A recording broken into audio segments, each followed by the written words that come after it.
2017లో నేను తిరుగుతున్నప్పుడు యువతను చాలా మందిని మాట్లాడాను.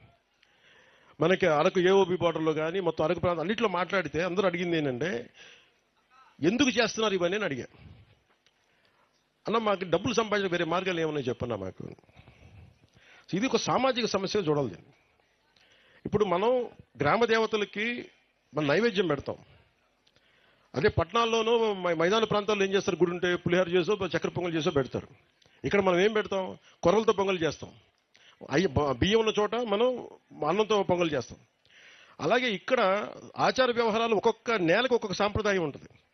గిరిజన సాంప్రదాయాల్లో మనకి కళ్ళు పెట్టడం దగ్గర నుంచి మనకి తల్లులకి, గ్రామ దేవతలకి, అలాగే గంజాయి పెట్టడం కూడా, గంజాయి ఆకుని ఇవ్వడం కూడా అది ఒక సాంప్రదాయం. అలాంటి సాంప్రదాయాల కోసం పెంచుకున్న ఈ గంజాయి మొక్క, ఇది సమస్య ఏమైపోయిందంటే అది సంస్కృతి వరకు ఉండిపోతే పర్లా, గిరిజన ఆచార వ్యవహారాల వరకు ఉండిపోతే ఇబ్బంది ఉండేది కాదు. దాన్ని కమర్షియలైజ్ చేశారు, ఎక్స్పోర్ట్ చేశారు.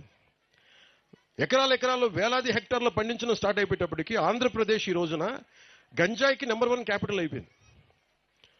మనం అనుకోవచ్చు ఏం జరుగుతుంది, గంజాయి మనకు మొక్కేస్తాం పోవద్దంటే. దీనివల్ల ఏం జరుగుతుంది అంటే, చాలా మంది యువత పాడైపోయి తాగేసి చిన్నపిల్లలకి చాక్లెట్ల రూపంలో ఇచ్చేసి, మొన్న ఈ మధ్యన కడపలో అనుకుంటా టీచర్ మీద తిరగబడి పిల్లలు కొట్టేశారు.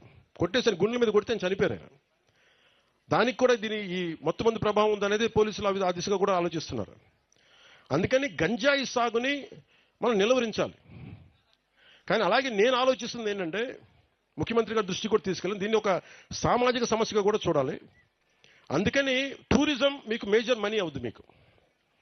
మీరు కనుక టూరిజంని కనుక మీరు అప్లై చేసుకుంటే, ఉదాహరణకి మనకు 20 గ్రామాలు ఉన్నాయి. 20 గ్రామాల్లో మీరు 2 ఇళ్ళు కనుక ఒక హోమ్ స్టే లాగా అదే ఇల్లు బాగా కట్టి, అదే మట్టి బాగా కట్టి కనుక ఇవ్వగలిగితే, ఎవరైనా బయట వాళ్ళు వస్తే 2 రోజులు ఉంటే మీకు డబ్బు వస్తాయి. మీ చిన్న గ్రామాలకి డబ్బు వస్తాయి. మీరు చుట్టుపక్కల ఏదైనా తీసుకెళ్తే మందు మాకులు మనం కూర్చోబెట్టి ఆయుర్వేదిక్ మొక్కలు వేస్తే దానివల్ల కొంటే డబ్బులు వస్తాయి. ఇప్పుడు ఎందాకెళ్ళి ఒక 1000 రూపాయలు 1500 రూపాయలు పెట్టి ఆ మొక్కలు కొనుక్కున్నాం. సో మనం చాలా చెయ్యొచ్చు. సో మీకు గంజాయి అనేది అది మీకు ఆదాయానికి మార్గం కాకూడదు. నేను యువతకు అదే కోరుకుంటా ఉన్నా. సంపాదించడం చాలా తేలిగ్గా ఉంటుంది, కానీ దాని ద్వారా వచ్చే దుష్ఫలితాలు మటుకు చాలా లోతుగా ఉన్నాయి. అందుకని ముఖ్యంగా అందరూ ఉన్నారని నేను చెప్పట్లేదు, కానీ గంజాయి సాగు చేస్తున్న యువతకి నా అప్పీల్, నా విన్నపం ఏంటంటే, దయచేసి మీకు ప్రత్యామ్నాయ మార్గాలు కల్పిస్తాం. దాన్ని కొంచెం మీరు ఆలోచించి దాన్ని దయచేసి ఎంకరేజ్ చేయకుండా మీరు దృష్టిలో ఉంటారని నేను మీకు వేడుకుంటా ఉన్నాను. ఎందుకంటే మీరు గంజాయిని మీరు వదిలే వరకు నేను మిమ్మల్ని వదలను. మీ జీవితాలు, మన గిరిజన ఆడబిడ్డల జీవితాలు బాగయ్యే వరకు నేను అప్పుడుగా రిటర్న్ అవ్వను. మీరు సంతోషంగా ఉండాలి. మీరు